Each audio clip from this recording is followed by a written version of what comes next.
faculty qualification standpoint, where there are some expectations about the ratios of faculty with different qualifications, is that a particular issue in a small school? Yes and no, because again, it's defined by your strategy. So if you develop a faculty management plan that truly capitalizes on faculty strength, and then you develop programs and initiatives that cross-collaborate. So for example, you have different departments that work together. So our faculty management plan, unlike maybe some other schools, actually encourages people to work together on their papers, on their conference presentations, on all the intellectual endeavors they are engaged in. And I think that makes a big difference. So we have faculty, for example, in accounting who are co-authoring with people in finance because they're talking about corporate governance issues. Well, it's an issue for finance, also for accounting, and at the same time there might be strategy people who are looking at it from a strategy perspective. So the ability to cross-pollinate and really work with each other helps small schools, because by nature you see each other much more often, right? You're not in silos, you're sitting in your offices. Next to you might be somebody in accounting and you might be a strategy person. And I believe that makes a big difference. But again, it has to be focused on your strategy. So when you look at your mission, you say, where are the natural synergies?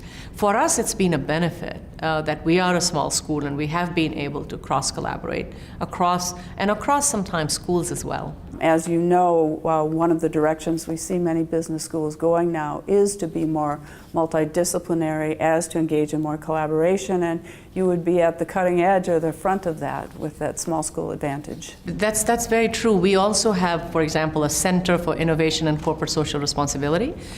They do a lot of industry-specific projects that are sponsored by industry, and we have, in fact, the law school and the School of Science, Engineering, and Technology and the Humanities School participate in it. And the outcomes are always better when you are cross-functionally working. It wasn't the easiest thing to do because when you do across schools, there's a bigger challenge. But for us, we worked on it, and now it's one of our most successful initiatives. We are extremely focused on the outcomes for our students, whether they are getting internships or jobs. So a lot of the activities we engage in are very industry specific.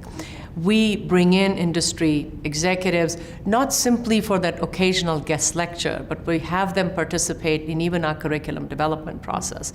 So we developed a new program in accounting and data analytics, and the feedback was from industry, the feedback was from students, and collaboratively we developed an output that I think is very industry specific. So once you do it with the industry, then they say, well, how can we help you?